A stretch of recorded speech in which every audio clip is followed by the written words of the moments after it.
नमस्कार. महाराष्ट्र न्यूजच्या नवदुर्गा या सदरमध्ये मी रीता शेट्टी आपणा सर्वांचे स्वागत करते. आज नवदुर्गा या सदरमध्ये आपण अशा व्यक्तिमत्वाला भेटणार आहोत की ज्यांचा प्रवास हा आदिवासी आश्रमशाळा ते चित्रपट निर्माती हा त्यांचा प्रवास थक्क करणारा आहे.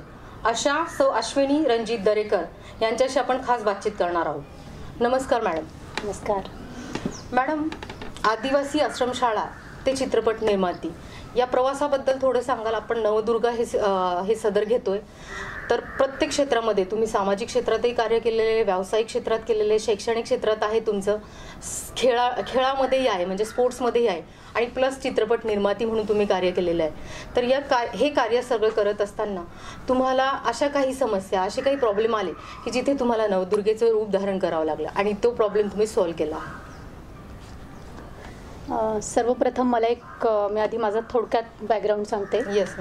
जसं तुम्ही सांगितलं की आदिवासी आश्रमशाळा, तर माझी आई शिक्षिका होती. ओके. आणि त्यामुळे ती शिक्षिका असल्यामुळे तिची जिथे ट्रान्सफर होणार तिथे आम्हाला जावं लागायचं. तर ती पहिली जिथे तिचं पोस्टिंग होतं ते पुणे जिल्ह्यामध्ये टोकावडे म्हणून ठिकाण. ओके. तर ते अतिशय दुर्गम, म्हणजे महिन्यातून त्यावेळेस एकदाच बस यायची, किंवा जर पावसाळा जर असेल तर आम्ही पायपीट करत 25-25 किलोमीटर पायी जावं लागायचं. आणि खरं आत्ता जर मागे वळून पाहिलं ना तर तो माझ्या आयुष्यातला सगळ्यात चांगला काळ होता. कारण म्हणजे अतिदुर्गम भाग जरी असेल तरी निसर्गाने जे बऱ्याच गोष्टी ज्या उपजत आपल्याला शिकायला मिळालं ते तिथून, म्हणजे प्रतिकूल परिस्थितीत राहणं असेल, विचार करणं असेल, प्रत्येक गोष्टीशी जुळवून घेणं असेल, ह्या सगळ्या गोष्टी मग मी आईला बघत होते, बाबांना बघत होते, माझ्या भावाला बघत होते, आणि आजूबाजूचा सगळा आदिवासी परिसर. तर त्यामुळे मी खरं लहानपणापासून निसर्गाशी जास्त जोडले गेले आणि निसर्गाशी संवाद जास्त होत गेला. त्यामुळे मग ते विचारांची एक प्रगल्भता म्हणा किंवा एक समज, आपण जे निसर्गाला आपण समजून घेतलं की आपल्याला ऑटोमॅटिक माणसं समजू लागतात. तर तो प्रवास मला जास्त हेल्पफुल ठरला. त्यानंतर मग स्कूल, शाळा पण माझी बऱ्याच वेगवेगळ्या ठिकाणी झाली. काही जिथे आईची नोकरी तिथे माझी शाळा, त्यामुळे शाळेचं असेल, आणि मराठी माध्यमातून झाली, त्यामुळे आदिवासी आश्रमशाळा असेल, कॉर्पोरेशनची शाळा असेल, जिल्हा परिषदेची जी शाळा आपण म्हणू ती शाळा असेल. आणि त्यामुळे कॉन्फिडन्स लेवल तेव्हापासून चांगली होती. म्हणजे त्यासाठी काही वेगळे एफर्ट्स घ्यावे नाही लागले. बरोबर. की पर्सनॅलिटी डेव्हलपमेंट म्हणा किंवा काही जे होतं ते उपजत गोष्टी येत झाल्या, बऱ्याच गोष्टी शिकत गेले आणि बरीच लोकं खूप भेटत गेली. आणि सर्वात महत्त्वाचं म्हणजे आईने, तिथे आम्ही ज्या ठिकाणी राहत होतो तिथे कसं फक्त फार तर तुम्ही जंगलात जाऊ शकता किंवा बाहेर जाऊ शकता. तर त्यामुळे मग पुस्तकं भरपूर होती. त्यामुळे तो सगळ्यात मोठा खजिना मला तो पुस्तकांचा होता. आणि पुस्तकांशी मैत्री खूप झाली आणि त्याचा प्रभाव, आणि कदाचित त्या मैत्रीमुळेच, पुस्तकांच्या मैत्रीमुळेच माझ्याकडून झिपऱ्या घडला. ओके. हां. तर ते एक सगळ्यात मोठं कनेक्शन. मॅडम, तुमचे वडील मधुकर पिचड सर, ह्यांचं एक, त्यांना राजकीय पार्श्वभूमी सगळी आहे, तर तो एक कम्फर्ट झोन होता ॲक्च्युली तुम्हाला, की तुम्ही राजकीय क्षेत्रामध्ये सहजपणे जाऊ शकत होता एक वडिलांचं असल्यामुळे. पण तरी तुम्ही तो कम्फर्ट झोन सोडून तुम्ही चित्रपट निर्माती झालात. तर हा प्रवास थोडासा सांगाल की कसा तुमचा तो टर्निंग पॉईंट, की तुम्ही आधी व्यावसायिक क्षेत्रामध्येही होतात तुम्ही आणि मग नंतर चित्रपट व्यवसायात आलात? माझे वडील आदरणीय मधुकरराव पिचड, त्यांना बघतच आम्ही येईल, म्हणजे राजकीय, खरं मी वडिलांपेक्षा वेगळं काही करत नाही. ते राजकारणातून, म्हणजे त्यांचं राजकारण म्हणजे समाजकारणच होतं. बरोबर. आणि आत्ता माझ्या चित्रपटांमधून पण तेच आहे. म्हणजे मी प्रत्येक माझा जो सिनेमा आहे तो सामाजिक आशयाचा सिनेमा आहे. सो त्यामुळे मला ते क्षेत्र सोडून म्हटलं की इकडे आपण काहीतरी वेगळं स्वतःचं करायचं होतं. बरोबर. की त्यामुळे मग ह्या क्षेत्राशी मी जोडले गेले. आणि स्कूलमध्ये असेल, कॉलेजमध्ये असेल, त्यामुळे सांस्कृतिक ग्रुप वगैरे, फिरोदिया असेल, किंवा ह्या सगळ्या गोष्टींशी मी जोडले गेलेले होते. त्यामुळे मग असं एंटरटेनमेंटबरोबर आपण काहीतरी एखाद्या सामाजिक विषयामध्ये हात घालणं. कारण मला असं वाटतं की चित्रपट निर्मिती हा, म्हणजे चित्रपट ज्यावेळेस आपण एखादा चित्रपट बघतो त्यावेळेस किमान मला वाटतं की तो आठवडाभर आपण त्याच्यामध्ये गुंगलेलो असतो, तो प्रभाव आपल्यावर असतो. तर हे लोकांपर्यंत पोहोचण्याचं सगळ्यात प्रभावी माध्यम आहे. बरोबर. म्हणजे मी एक थॉट, माझा जसं रेगे सिनेमा होता, रेगे सिनेमामध्ये मेडिकल स्टुडंट होता, 94% मार्क मिळवलेला. हो. पण तरीही मेडिकल स्टुडंट, MBBSला ॲडमिशन, वडील डॉक्टर, आणि तरी त्याला अंडरवर्ल्डचं अट्रॅक्शन. आणि म्हणजे आपल्याकडे एक लिगसी असते की डॉक्टरांचा मुलगा डॉक्टर, टीचरचा मुलगा टीचर, पण तरी तो मेडिकलला जाऊनही त्याला ते वेगळं आकर्षण होतं. बरोबर. की मला अंडरवर्ल्डमध्ये जायचं आहे. त्याला ती जी ॲक्शन, तो हिरोइझम, त्याला ते वाटलं, तिकडे तो अट्रॅक्ट झाला. त्याला मिळालं तर खरं सगळ्या गोष्टी चांगल्या, बट स्टील तिकडे अट्रॅक्ट झाला. तर हा थॉट कुठेतरी मला तो मांडायचा होता. आणि तसेच आशियाचा सिनेमा रवी जाधव, अभिजित पानसे ह्यांनी मला सांगितलं. आणि मग त्यामुळे जे माझं नशीब चांगलं की मला रेगेसारखा सिनेमा माझ्याकडून प्रेझेंट झाला. आणि खूपच सुंदर, म्हणजे तो विषयही चांगला होता. त्याचबरोबर तुम्ही पोर बाजार आणि झिपऱ्या या दोन्ही चित्रपटाविषयी थोडं सांगाल की हेही सामाजिक संदेश देणारेच चित्रपट आहेत.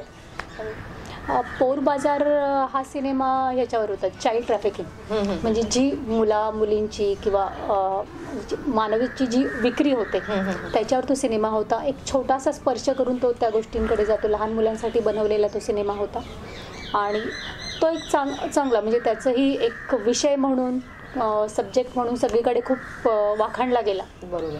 आणि त्याच्यामध्ये एक वेगळा प्रयोग असा होता की सगळे जे सेलिब्रिटीज आहेत इंडस्ट्रीतले त्यांची मुलं त्या सिनेमामध्ये होती. की महेश मांजरेकरांचा मुलगा त्याच्यामध्ये होता. आणि त्या सिनेमामध्ये एक म्हणजे फरहान अख्तर, त्यांनी त्या सिनेमामध्ये एक छोटीशी भूमिका केलेली की एक चाइल्ड ट्रॅफिकिंग बद्दलचा एक मेसेज त्यांनी त्या चित्रपटाद्वारे दिलेला आहे. म्हणजे गेस्ट अपीअरन्स त्यांचा तो होता. तर ती पण एक माझ्यासाठी म्हणजे चांगला एक अनुभव होता, माझ्यासाठी आनंद देणारा. मॅडम, तुमचे तीनही सिनेमे जे आहेत, रेगे असेल, पोर बाजार असेल आणि झिपऱ्या असेल, या तीनही सिनेमे असे आहेत की जे समाजातल्या ज्वलंत विषयांवरती प्रकाश टाकणारे आहेत. तर हे चित्रपट जेव्हा तुम्ही ॲज अ निर्माती म्हणून, एक महिला म्हणून तुम्ही जेव्हा निर्माती म्हणून कार्य केलं त्याचं, त्यावेळेस तुम्हाला असे काही प्रॉब्लेम आले का? म्हणजे जसं जेंडर बायस आपण नेहमीच म्हणतो की हा एक स्त्री आहे आणि ती निर्माती म्हणून हे चित्रपट करेल, तर मग बऱ्याच वेळेस बऱ्याच समस्या येत असतात किंवा काही आव्हानं येत असतात समोर. तर तुमच्या बाबतीत असं काही झालं का की हां, आपल्याला या समस्या आल्या आहेत आणि तुम्ही त्या टॅकल केल्या आहेत की तुम्ही त्या सोडवल्या आहेत? मग मला खरं एक गोष्ट आवर्जून म्हणजे हायलाईट करावी लागते. तुम्ही जसं महिला म्हणून म्हटलात, तर मला खरं सुरुवातीच्या काळापासून महिला आणि पुरुष असं कधी वेगळेपण कधी जाणवलंच नाही. कारण मी दरवेळेस कम्फर्टेबलच होते किंवा माझं लहानपणच एकतर बरेच मी मुलांबरोबर वाढले गेले, एक राजकीय फॅमिली, त्यामुळे राबता पुरुषांचा जास्त होता. त्यामुळे तो एक कम्फर्ट झोन होता. त्यामुळे स्त्री किंवा पुरुष असं कधी बदल, असं काहीतरी फरक असतो, त्यामुळे ते कधी जाणं. आणि अधिक मित्रपरिवारच मला अधिक, त्यामुळे मग माझ्या भावाने बुलेट चालवली की मीही बुलेट चालवणार, तो ट्रॅक्टर चालवणार मीही त्यामुळे ह्या सगळ्या गोष्टी बरोबरीने झाल्या. आणि त्यामुळे मला एक काय झालं की ज्यावेळेस मी हे चित्रपट निर्मिती करायला लागले त्यावेळेस मला कुठेच असं तो डिस्कम्फर्ट जाणवला नाही की मी काही वेगळं काम करते. कारण मला असं वाटत होतं की मी माझ्याच झोनमध्ये आहे, कम्फर्ट झोनमध्ये आहे आणि तेच मी करते. फक्त एक विषय होता की ज्यावेळेस माझं रेल्वेचं शूटिंग होतं, झिपऱ्यामध्ये जर तुम्ही बघितलं तर आपण अगदी लाईव्ह रेल्वे स्टेशनवर शूटिंग घेतलेलं आहे. अगदी VT स्टेशन असेल, अशा परत रनिंग शिफ्टमध्ये आपण तेच केलं. तिथे क्राऊडचं ज्यावेळेस विषयाचं त्यावेळेस आम्हाला ते कंट्रोल करणं वगैरे डिफिकल्ट जायचं की अरे सिनेमा आहे, शिवाय त्याच्यामध्ये प्रथमेश परब होता, चिन्मय कांबळे असेल, प्रवीण तरडे असतील, हे सगळे नोन चेहरे होते. बरोबर. त्यामुळे क्राऊड कंट्रोल करणं एवढं डिफिकल्ट जायचं. त्यामुळे त्यांचा तो चेहरा कव्हर करून त्यांना तिथे आणणं. आणि एक छोटासा तिथे ॲक्सिडेंट झाला होता की एक जे ॲक्टर्स आहेत त्याच्यामध्ये एक मुलगी पडली आणि थोडीशी तिला दुखापत झाली. मग त्यावेळेस कसं होतं की सगळा क्राऊड जमाव येतो. बरोबर. पण त्यावेळेस मला उलट असं वाटतं की एक स्त्री म्हणून ते आपण अधिक चांगल्या पद्धतीने टॅकल करू शकतो. की ते जर कदाचित माझ्या जागी जर पुरुष असतं तर एक थोडासा वेगळा दृष्टिकोन बघून ते वेगळं वळण लागलं असतं. पण कदाचित मला एक स्त्री म्हणून तेवढं एक मला बेनिफिट मिळालं असावं. पण मला कधी स्त्री पुरुष म्हणून, महिला म्हणून काम करायला खरं कधीच अडचण आली नाही. आपण नेहमी म्हणत असतो की एका यशस्वी पुरुषामागे स्त्रीचा हात असतो. तसं तुमच्या बाबतीत असं आहे की तुमच्या यशामागे तुमच्या मिस्टरांचा म्हणजे रणजित दरेकर सरांचा खूप मोठा हात आहे. तर तुम्ही व्यावसायिक जेव्हा तुम्ही ऑटोमोबाईल क्षेत्रामध्ये आलात, तुम्ही दोघंही बरोबर आलात, तर त्या बाबतीत तुम्ही सांगा की तुम्हाला कितपत म्हणजे जेव्हा तुम्ही पर्सनल लाईफ आणि प्रोफेशनल लाईफ दोन्ही हँडल करत होत्या, स्टील तुम्ही करत आहात, तर ते करत असताना एक फॅमिलीचा सपोर्ट, कुटुंबाचा सपोर्ट असणं खूप महत्त्वाचं आहे.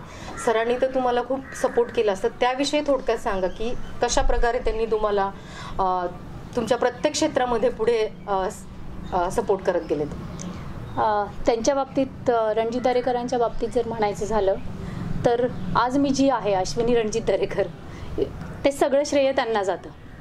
कारण म्हणजे मी चित्रपट निर्मिती क्षेत्र म्हणजे ह्या प्रोड्युसरला प्रोड्यूस करणारी व्यक्ती ती आहे.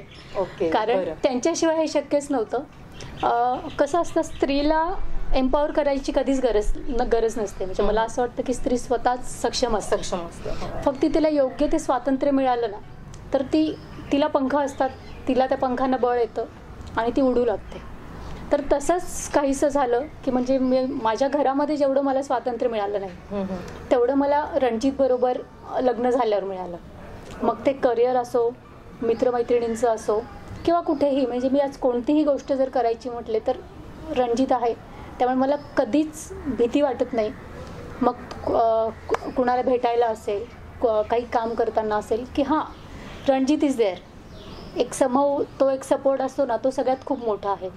त्यामुळे कोणत्याही कामामध्ये, मग ते घरामध्ये आम्ही मुलीच्या बाबतीतही तसंच करतो की ज्यावेळेस मी बाहेर जाते त्यावेळेस त्यावर्जून घरी थांबतात तिच्यासाठी, किंवा ज्यावेळेस त्यांचे बाहेर असतील त्यावेळेस मी माझं कामाचं नियोजन असं करते की मला तिथे वेळ देता येईल, मला कुठे बाहेर जायचं नाही. सो अशी अंडरस्टँडिंग. येस. तर त्यामुळे म्हणजे ते मितभाषी जरी असले तरी बऱ्याच वेळा कसं असतं की एक स्त्री म्हणून मी कदाचित ग्लॅमर घेऊन जाते, पण खरं जे पूर्ण मागचं जे बॅकबोन आहेत तेच आहेत. म्हणजे अगदी मी एवढं नक्कीच म्हणू शकेल की माझ्या आई वडिलांपेक्षा अधिक वाटा जो आहे तो मला घडवण्यामागे रणजितचाच आहे. सरांना धन्यवाद. सर एक खूप चांगला संदेश ह्याच्या थ्रू देत आहेत की महिलांना जर तितकं तुम्ही स्वातंत्र्य आणि तितका सपोर्ट, पाठिंबा जर तुम्ही दिला तर नक्कीच त्या एक माहेरचं नाव तर करतात, पण सासरचंही नाव त्या नावलौकिक करतात. तर खूपच छान मॅडम. आणि हे करत असताना तुम्ही बऱ्याच सामाजिक संस्थांशी जोडले गेलेले आहेत, जसं तुम्ही आनंदवन आहेत, हां, या संस्था ज्या आहेत त्याच्याशी तुम्ही जोडल्या गेला. तर कशा प्रकारे तुम्ही त्या संस्थाशी जोडल्या गेला आणि कुठलं कार्य आहे की ज्यामध्ये तुम्ही इन्व्हॉल्व्ह होता? मी डॉक्टर तात्याराव लहाने सरांबरोबर म्हणजे त्यांचे ज्यावेळेस कॅटरॅक्टचे शिबिरं असतात त्यावेळेस मी आवर्जून तिथे 10 दिवस जाते. तर आणि मग त्यावेळेस आम्ही तिथे ती चित्रपट निर्माती नसते किंवा काही नसते, सरांची मुलगी म्हणून ती असते, एक कार्यकर्ती म्हणून असते. मग तिथे जे पडेल ते काम, अगदी ओटीमध्ये सरांबरोबर सुद्धा मी असते. आणि बाहेर औषधं डोळ्यामध्ये काही आय ड्रॉप टाकायचं असेल तर तिथे सुद्धा मी असते, किंवा अगदी जेवण वाढायची वेळ असेल तिथे सुद्धा मी असते. त्यामुळे तिथे जाऊन जे पडेल ते काम करणं, म्हणजे ते 10 दिवस म्हणजे खूप ऊर्जा मिळते. कारण डॉक्टर तात्याराव लहाने सर आणि रागिणी दिदी ह्यांचं जे काम आहे ते खूप मोठं काम आहे आणि त्यांचा प्रभाव पण माझ्यावर खूप आहे, कारण त्यांच्याकडून खूप मोठी ऊर्जा मिळते. कारण आनंदवनामध्ये जाऊन ते ज्यावेळेस लेप्रेसी पेशंटला ते ट्रीट करतात आणि जवळजवळ 1,500 ते 2,000 ऑपरेशन होतात. म्हणजे आनंदवनाचं एक वेगळं महत्व आपल्याला माहितीच आहे. विकास आमटे, बाबा आमटे, प्रकाश आमटे, ही सगळी जी लिगसी आहे त्या आनंदवनामध्ये मधून आपल्याला सगळी बघायला मिळते. बरोबर. त्याच ठिकाणी अशा पद्धतीचा हा ज्यावेळेस उपक्रम होतो आणि ते ऑपरेशन आपल्यासमोर होतं तर ती खूप मोठी ऊर्जा असते. मग त्यावेळेस आपल्याला खरं कळतं की आपण किती छोट्या छोट्या गोष्टींवरून तक्रार करत असतो. मला लागलं, मला आज माझं हे काम नाही झालं, पण आज ती लोक ज्या पद्धतीत राहतात, ज्या पद्धतीत काम करतात, किंवा शीतल असेल, शीतल आमटे ज्या पद्धतीने ते काम करते, किंवा सरांचं असेल, मी सरांबरोबर काम करते. म्हणजे सरांची मला एक आवर्जून सांगण्याची गोष्ट म्हणजे मी स्वतः तिथे अगदी पहिल्या दिवसापासून तिथे असते, त्यामुळे मला हा बदल जाणवतो. पहिल्या पेशंटला ट्रीट करणं आणि 1000 नंबरच्या पेशंटला ट्रीट करणं, त्याला अटेंड करणं, ते अगदी सेम. त्याच्यामध्ये कुठेही दमलोय किंवा चला शॉर्टकट आहे मुळीच नाही. तेच प्रेम, तोच आदर, तोच मायेचा स्पर्श, ह्या सगळ्या गोष्टी तिथे बघायला मिळतात. म्हणजे मॅडम थोडक्यात की तुम्ही कितीही उच्च पदावर जा पण कुठलंही काम हे छोटं आणि मोठं नसतं, की तुम्ही किती आत्मविश्वासाने ते करतायत. आणि ते जसं तुम्ही म्हटले की बाबा आमटे असतील, प्रकाश आमटे असतील, ज्या मायेने ते स्पर्श करतात, काम हे त्या थ्रू जे होतं ते खूप परिपूर्ण होत असतं. तुम्हाला शेतीची फार आवड आहे, कारण तुम्ही तुमच्या गच्चीवरतीच एक काय म्हणू आपण, सगळ्या पालेभाज्या असतील, फुलं असतील, ह्यांचं सगळं रोपण केलेलं आहे. तर ही आवड तुम्हाला कशी निर्माण झाली? आणि इन फ्युचरमध्ये तुम्ही आता चित्रपटामध्ये निर्मिती करता आहात, तर शेतकऱ्यांसाठी काही तुम्ही असे प्रोजेक्ट आणणार आहात का? असं काही तुमच्या मनात आहे का की हो आपण हे करू शकतोय? नक्कीच. म्हणजे ही आवड जर म्हटली तर मी जसं मगाशी सांगितलं की माझं जे बॅकग्राऊंडच आहे की मी जिथून आली आहे आदिवासी भागातून, तर त्यामुळे निसर्गात रमण्याची आवड ती आधीपासूनच होती. त्यामुळे मग तेव्हा हे सगळं शेती आणि हे सगळं जवळून बघत आले. आणि कुठेतरी आत्ताही वेळ माझा असतो की 1-2 तास वरती टेरेसवर घालवायचे. मग त्याच्यामध्ये मग झाडं लावणं असेल, मुलांना घेऊन असेल, कारण आजकालची जर पिढी जर बघितली तर आपण सगळीकडे मोबाईल स्क्रीन, सगळीकडे स्क्रीन टाइम वाढलाय. सो मॅक्झिमम टाइम मी जे करेल ते माझी मुलगी की माझी मुलं अनुकरण करणार आहे. त्यामुळे ती पण एक प्रेरणा आहे, म्हणजे माझी मुलगी पण एक त्यामागे प्रेरणा आहे. हे आधीपासून घरात ती लिगसी होतीच, पण आता जाणीवपूर्वक काही गोष्टी मी तिच्यासाठीही करत असते की जेणेकरून ती ह्या गोष्टींमध्ये माझ्याबरोबर रमेल. बरोबर. आणि मग ऑटोमॅटिक तो एक मेसेज तिच्यापर्यंत तर पोहोचेल की आई काय करते ह्या सगळ्या गोष्टी. तर हा एक माझा प्रयत्न असतो. त्यामुळे मग मी शेतीचं सगळं काही करताना, म्हणजे टेरेसवर असेल किंवा आमच्या शेतामध्ये पण आमच्याकडे आईकडे 200 म्हशी आहेत. अरे वा. हां, त्यामुळे मग गाई म्हशी असं म्हणजे राबतं जे असं आहेत त्या पद्धतीचं कुटुंब आहे. आणि आई फुल टाईम शेती करते, त्यामुळे ती आवड आईकडून आलेली आहे. आणि येणाऱ्या काळात शेतीमध्ये बरंच काही करण्याचं माझं नियोजन आहे की काही काम मोठ्या प्रमाणात करायची इच्छा आहे. की आता जे आईने केलं आहे ते नेक्स्ट लेवलला आपल्याला कशा पद्धतीने नेता येईल तो एक विषय आहेच. त्याचबरोबर जो तुम्ही प्रश्न विचारलात की स्क्रीनवर मी काही घेऊन येते का, तर हो, शेतकऱ्यांसाठी मी नक्कीच काहीतरी माझं आता चालू आहे. मी आता तुम्हाला लवकरच ते बघायला मिळेल की शेतीसाठी उपयुक्त अशी माहिती असेल किंवा माहिती तंत्रज्ञान असेल किंवा सगळं जे नेक्स्ट लेवल आहे ते सगळे जे प्रयोग आहेत तुम्हाला लवकरच दिसतील. नक्कीच. आणि ह्याचा फायदा नक्कीच आपल्या शेतकऱ्यांनाही होईल. नक्कीच.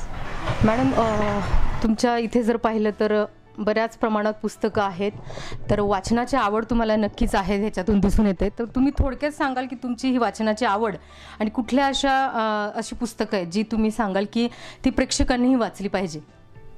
मला पुस्तकं वाचायला नक्कीच आवडतं. त्यामुळेच झिपऱ्या पण घडला पुस्तकांच्या आवडीमुळेच.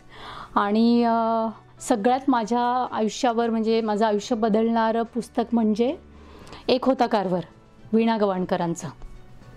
तर एक त्याचा अजून एक कारण वीणा जी शेतीची जी आवड आहे ती कळत नकळत त्या पुस्तकातून त्या शेतीचे जे संस्कार आहेत म्हणजे घरातून झालेच, पण त्या पुस्तकाने अधिक जे मोठ्या प्रमाणात आपण काय बदल करू शकतो किंवा काय हे म्हणजे तर त्याबद्दलचं मला संस्कार म्हणा किंवा ते विचार तिथे अधिक स्ट्रॉंगली रुजले की हां, ह्या क्षेत्रामध्ये आपण भविष्यात काहीतरी करू शकतो. तर तो एक आहे. आणि मी मध्ये फेसबुकवर आपण लॉकडाऊन ज्यावेळेस चालू होतं त्यावेळेस सगळेजण नवीन वेगवेगळे काहीतरी प्रयोग टाकत होतो. तर त्यावेळेस सगळ्यांनी आवडीचं पुस्तक कोणतं, तर मी एक होता कारभार पुस्तकाविषयी लिहिलं होतं. तर त्या पुस्तकावर माझ्यासाठी सगळ्यात मोठी गोष्ट म्हणजे वीणाताईंनी स्वतः त्याच्यावर कमेंट केली होती. हां, मस्त. तर मला त्याचं एक काम अगदी खूप पावती खूप छान मिळाली. कारण की ज्या व्यक्तीच्या पुस्तकाच्या मी प्रेमात आहे आणि त्याच व्यक्तीने आपल्याला काहीतरी कमेंट करणं किंवा त्याच्याबद्दल अभिप्राय देणं ही माझ्यासाठी खूप मोठी गोष्ट होती. तर या उत्साहामध्ये किंवा आपण हा जो उत्सव साजरा करतो नवदुर्गेचा, तर त्यासाठी तुम्ही महिलांना काय संदेश द्याल? की कुठली जरी समस्या आली तर आपण म्हणतो की नवदुर्गेचं रूप आपण धारण केलं पाहिजे, की ती समस्या सोडवली पाहिजे. तर तुम्हाला काय वाटतं की महिलांनी काय केलं पाहिजे, की कुठला असा संदेश आहे तो तुम्ही त्यांना देऊ इच्छिता? मला असं वाटतं की प्रत्येक महिला ही सक्षमच असते. कारण निसर्गाने त्यांना जे मातृत्व दिलेलं असतं किंवा निसर्गदत्त काही ज्या गोष्टी आहेत त्या निसर्गानेच स्त्रीला मिळालेल्या असतात. त्यामुळे ती प्रत्येक गोष्टीतून काहीतरी शिकतच असते आणि तिला कोणीतरी येऊन एम्पॉवर करणं किंवा आपण जे खूप महिला सक्षमीकरण वगैरे जे म्हणतो की महिलांना सक्षम करणं, पण मला असं वाटतं की मुळात महिलांमध्ये एक उपजत वेगळी शक्ती असते, वेगळी ताकद असते की त्यांना कसं वागावं, कसं बोलावं आणि त्यांना म्हणजे अधिक हे वावगं नाही ठरणार की एक पुढचं काहीतरी ज्या गोष्टी आहेत त्या त्यांना बरोबर जाणीव होते. मग ते अगदी समोर वागण्यातून असेल, बोलण्यातून असेल, नजरेतून असेल, ती जी एक शक्ती आहे ती केवळ महिलांकडे आहे. त्यामुळे मला असं वाटतं की महिलांनी त्यांचं स्वातंत्र्य जपावं, भरपूर वाचावं, फ्री राहावं कोणत्याही गोष्टी. म्हणजे आपण जे बऱ्याच वेळा अवडंबर माजलं जातं की मी एक स्त्री आहे म्हणून मी हे करू शकत नाही, तर मला असं वाटतं ही कोणतीच बंधनं पाळायची गरज नाही.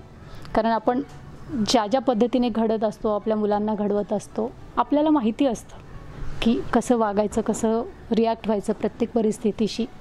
त्यामुळे तेवढं पुरेसं आहे. तर तसंच त्यांनी स्वत्व जपलं ना की सगळं होऊन जातं. एक गोष्ट आवर्जून नमूद करावीशी वाटते, सांगावीशी वाटते आणि त्या गोष्टीचा मला खरंच अभिमान वाटतो. कारण रीटा माझं कॉलेज सर परशुराम भाऊ कॉलेज, SP कॉलेज, सप महाविद्यालय, ज्या कॉलेजच्या आम्ही दोघी विद्यार्थिनी आहोत आणि तिने असं काहीतरी उपक्रम सुरू केला आणि ज्यावेळेस मला सांगितलं गेलं त्यावेळेस मी काहीही विचार न करता येस ऑफकोर्स की SP कॉलेज, देवता असे वेगवेगळे कनेक्शन होते. त्यामुळे आम्ही लगेच म्हटलं की येस केलंच पाहिजे हे. तर त्यामुळे तुझेही खूप खूप आभार आणि तुला खूप खूप शुभेच्छा. खूपच छान संदेश मॅडमनी दिला आहे की महिलांनी आपलं स्वातंत्र्य हे जपलं पाहिजे आणि त्याचबरोबर अस्मिताही जपली पाहिजे, जी सगळ्यात महत्त्वाची आहे. मॅडम, खरंच आज तुमच्याबरोबर बोलल्यानंतर जाणवलं की महिला एकच क्षेत्र नाही तर तुम्ही मल्टीटास्किंग करत आहात. म्हणजे आपल्या अश्विनी मॅडमनी केवळ सामाजिक क्षेत्र नाही तर राजकीय असेल, शैक्षणिक असेल, चित्रपट असेल, म्हणजे या सर्व क्षेत्रामध्ये त्यांनी म्हणजे भरारी घेतलेली आहे. अशाच नवदुर्गांना आपण भेटत राहू. तोपर्यंत पाहत रहा महाराष्ट्र न्यूज.